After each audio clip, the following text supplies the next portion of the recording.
O livro dos Salmos, capítulo 1.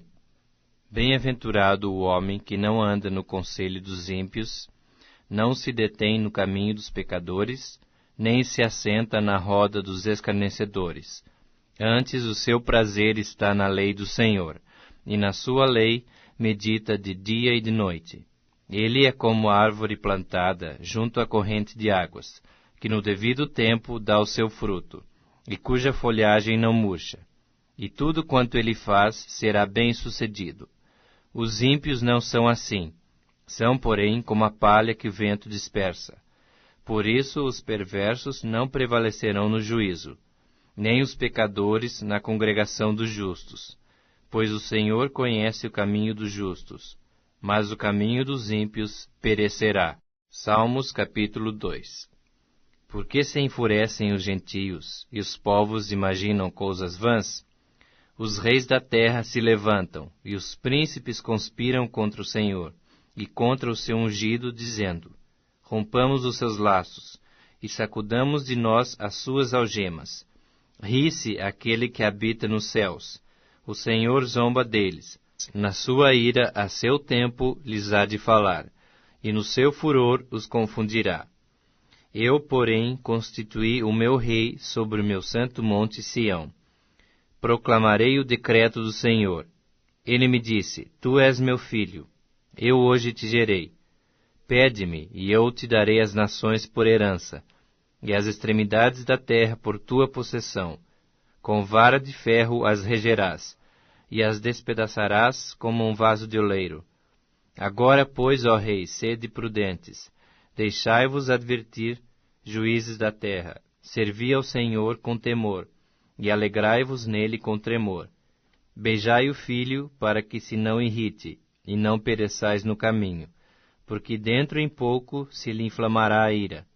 Bem-aventurados todos os que nele se refugiam. Salmos capítulo 3.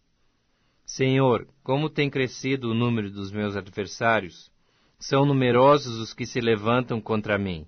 São muitos os que dizem de mim: não há em Deus salvação para ele. Porém tu, Senhor, és o meu escudo. És a minha glória e o que exaltas a minha cabeça. Com a minha voz clamo ao Senhor, e ele do seu santo monte me responde. Deito-me e pego no sono. Acordo porque o Senhor me sustenta. Não tenho medo de milhares do povo, que tomam posição contra mim de todos os lados. Levanta-te, Senhor, salva-me, Deus meu, pois feres nos queixos a todos os meus inimigos, e aos ímpios quebras os dentes. Do Senhor é a salvação, e sobre o teu povo a tua bênção. Atos dos Apóstolos, capítulo 17. E passando por Anfípolis e Apolônia, chegaram a Tessalônica, onde havia uma sinagoga de judeus. E Paulo, como tinha por costume, foi ter com eles, e por 3 sábados disputou com eles sobre as Escrituras, expondo e demonstrando que convinha que o Cristo padecesse e ressuscitasse dos mortos. E este Jesus, que vos anuncio, dizia ele, é o Cristo. E alguns deles creram, e ajuntaram-se com Paulo e Silas, e também uma grande multidão de gregos religiosos, e não poucas mulheres principais.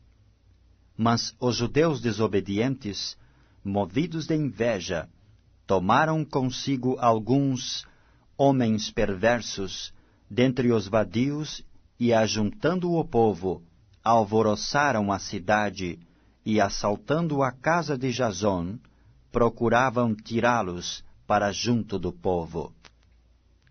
E não os achando, trouxeram Jasón e alguns irmãos, à presença dos magistrados da cidade, clamando: estes que têm alvoroçado o mundo, chegaram também aqui.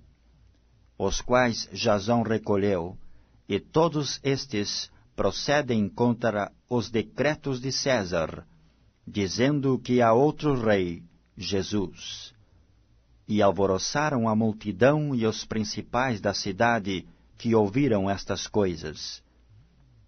tendo, porém, recebido satisfação de Jasão e dos demais, o soltaram. E logo os irmãos enviaram de noite Paulo e Silas e Bereia, e eles, chegando lá, foram à sinagoga dos judeus. Ora, estes foram mais nobres do que os que estavam em Tessalônica, porque de bom grado receberam a palavra, examinando cada dia nas Escrituras se estas coisas eram assim.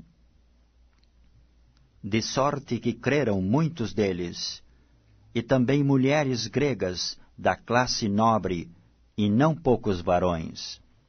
Mas, logo que os judeus de Tessalônica souberam que a palavra de Deus também era anunciada por Paulo em Bereia, foram lá e excitaram as multidões. No mesmo instante, os irmãos mandaram a Paulo que fosse até ao mar, mas Silas e Timóteo ficaram ali.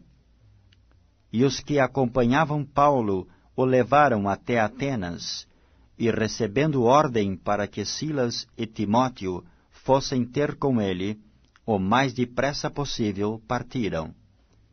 E enquanto Paulo os esperava em Atenas, o seu espírito se comovia em si mesmo, vendo a cidade tão entregue à idolatria. De sorte que disputava na sinagoga com os judeus e religiosos, e todos os dias na praça com os que se apresentavam. E alguns dos filósofos, epicureus e estoicos, contendiam com ele. E uns diziam, que quer dizer este paroleiro? E outros, parece que é pregador de deuses estranhos, porque lhes anunciava Jesus e a ressurreição. E tomando-o, o levaram ao Areópago, dizendo, poderemos nós saber que nova doutrina é essa de que falas? Pois coisas estranhas nos trazes aos ouvidos. Queremos, pois, saber o que vem a ser isto. Pois todos os atenienses e estrangeiros residentes de nenhuma outra coisa se ocupavam, senão de dizer e ouvir alguma novidade. E estando Paulo no meio do Areópago, disse, varões atenienses, em tudo vos vejo um tanto supersticiosos, porque passando eu, e vendo os vossos santuários, achei também um altar em que estava escrito, ao Deus desconhecido. Esse, pois, que vós honrais, não o conhecendo, é o que eu vos anuncio, o Deus que fez o mundo e tudo o que nele há, sendo Senhor do céu e da terra, não habita em templos feitos por mãos de homens. Nem tampouco é servido por mãos de homens, como que necessitando de alguma coisa, pois Ele mesmo é quem dá a todos a vida, e a respiração, e todas as coisas.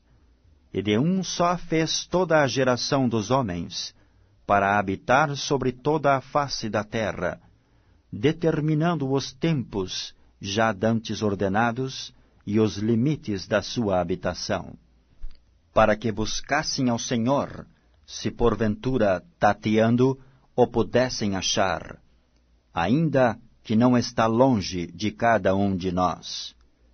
Porque nele vivemos, e nos movemos e existimos, como também alguns dos vossos poetas disseram, pois somos também sua geração.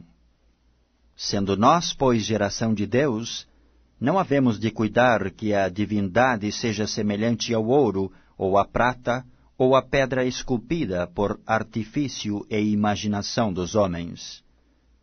Mas Deus, não tendo em conta os tempos da ignorância, anuncia agora a todos os homens e em todo o lugar que se arrependam. Porquanto tem determinado um dia em que com justiça há de julgar o mundo, por meio do varão que destinou. E disso deu certeza a todos, ressuscitando-os dos mortos. E como ouviram falar da ressurreição dos mortos, uns escarneciam, e outros diziam: acerca disso te ouviremos outra vez. E assim Paulo saiu do meio deles. Todavia, chegando alguns varões, a ele creram, entre os quais foi Dionísio, Areopagita, e uma mulher por nome Damaris, e com eles outros.